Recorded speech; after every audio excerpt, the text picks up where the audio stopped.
सिंधुदुर्गात सलूनमधील परप्रांतीय कामगाराला नाभिक समाजाच्या संघटनेकडून मारहाण करण्यात आली। नाभिक समाजातील स्थानिकांऐवजी परप्रांतीय कामगार ठेवल्यानं संताप व्यक्त करण्यात आलाय। सलून चालकानं संघटनेच्या सूचनेकडे लक्ष न दिल्यानं दुकानात राडा घालला। वैभववाडीतील घटनेची पोलिसांकडून तक्रार घेण्यास दिरंगाई आहे। सलून चालकांनी हा आरोप केलाय। केश कर्तनालयामध्ये स्थानिक नाभिक समाजाचा माणूस कामाला असावा असे नाभिक समाज संघटनेने सांगण्यात आलं होतं, तरी देखील केश कर्तनालय चालक यांनी त्याची दखल न घेतल्याने परप्रांतीय कामगाराला झोडपले। वैभववाडी शहरातील एका केश कर्तनालयात परप्रांतीय कामगार कामाला ठेवल्याच्या रागातून त्या कामगाराला नाभिक संघटनेच्या जमावाने मारहाण केली। थेट त्या दुकानात जाऊन या जमावाने राडा घातलाय। या प्रकाराने शहरातील वातावरण तंग झाले होते। त्यानंतर या दुकान मालकांनी पोलिसात धाव घेतली असता पोलिसांनी तक्रार नोंद करण्यास टाळाटाळ करत असल्याचे दुकान मालक महिला यांनी सांगितले।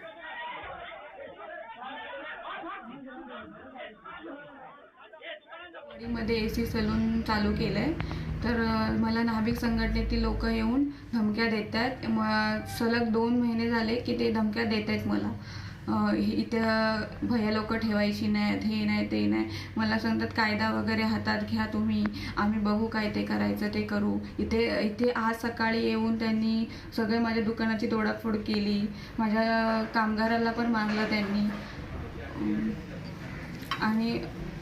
आणि मला पण मारायचा प्रयत्न केला त्यांनी, पण त्या लोकांनी हे केलं, अडवलं।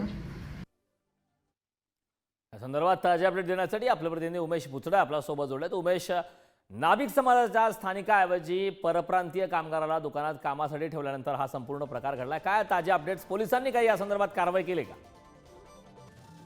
आपण पाहिलं की वैभववाडी तालुक्यामध्ये एक सलून दुकान सुरू झालं आहे आणि ती महिला देवगडमधील आहे आणि त्या महिलेच्या दुकानामध्ये हे परप्रांतीय कामगार होते आणि ह्या कामगारांना ठेवू नये असं तिथल्या नाभिक समाज संघटनेची मागणी होती वैभववाडीतल्या, आणि त्यांनी तिला सांगितलेलं होतं। आणि त्यानंतर मग तसे त्यांचे दुकानामध्ये गेले असताना विचारलं असं त्यांनी तिथे त्यांच्या दोघांमध्ये हमरातुमरी झाली, वादावादी झाली, एकंदरीत शब्दाला शब्द वाढला। आणि त्यानंतर मग नाभिक समाजाचे काही संघटनेचे जे सदस्य असतील त्यांच्याकडून त्या परप्रांतीय कर्मचाऱ्याला मारहाण झाली, त्याला दुकानातून ओढून बाहेर आणण्यात आलं आणि ते मारहाण करण्यात आली असं देखील दिसतंय एकंदर त्याच्या फुटेजमध्ये। आणि त्यानंतर मग तिथल्या नाभिक समाजाने सांगितलं की इथे स्थानिक कामगार असं, आणि त्यानंतर सलून मालक आहे ते पोलीस स्टेशनमध्ये गेले आणि पोलीस स्थानकात त्यांनी तक्रार दाखल करण्याचा प्रयत्न केला, पण पोलिसांनी तक्रार घेण्यास टाळाटाळ केली अशी एकंदरीत माहिती त्यांनी सांगितलेली आहे।